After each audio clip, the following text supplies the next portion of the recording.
அன்புள்ளம் கொண்ட பாசமிகு தலைவர்களே, நம் அனைவரின் மீது இறைவனின் அருள்மொழியும் பொழியட்டும்.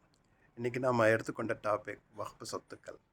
பிஜேபி கவர்மெண்ட் பார்லிமெண்ட் வக்ஃப் சொத்துக்கள் மீது அமெண்ட்மெண்ட் என்று சொல்லப்படுகின்ற சட்ட திருத்தங்களை கொண்டு வந்திருக்கு. அதன்படி பார்த்தாக்கா எல்லா மசூதி ஜமாத் நிர்வாகத்தில் ஆர்எஸ்எஸ்காரன் பதவியேற்க இருக்கிறான்.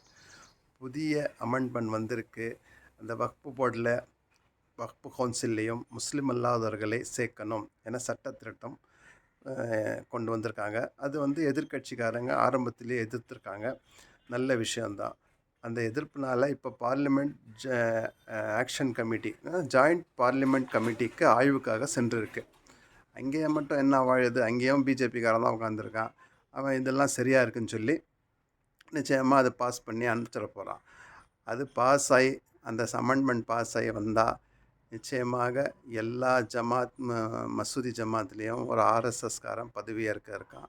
அது கேஷியராகவோ அக்கௌண்டண்ட்டாகவோ லீகல் அட்வைசராகவோ ஏன் தலைவராகவோ வரத்துக்கு வாய்ப்பு இருக்குது. அந்த அளவுக்கு அவங்க என்ன பண்ணுறாங்க, நம்ம மீது உட்காந்துருவாங்க. அதை எதிர்கொள்ள நம்மிடம் என்ன வழி இருக்குது? எந்த வழியும் இல்லை.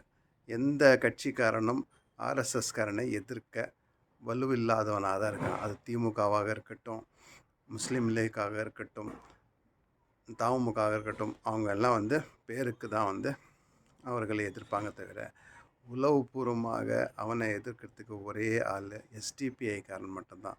தன் உயிர் கொடுத்தாவது அவன் எஸ்டிபிக்காரன் என்ன பண்ணுவான், அவனை எதிர்ப்பான். மசூதி சொத்தை பாதுகாக்க அவன் தன் உயிரையே கொடுப்பான். அதனால் உங்கள்கிட்ட இருக்கிற ஒரே வழி, உங்களுடைய ஜமாத் நிர்வாகத்தில் எஸ்டிபிக்காரனை நீங்கள் சேர்த்துக்கணும். அப்படி சேர்த்தா மட்டும்தான் அதை எதிர்க்க உங்களால் முடியும். அதை செய்ய முன் வருவீங்களா? பார்க்கலாம். இன்ஷா அல்லாஹ். அஸ்ஸலாமு அலைக்கும்.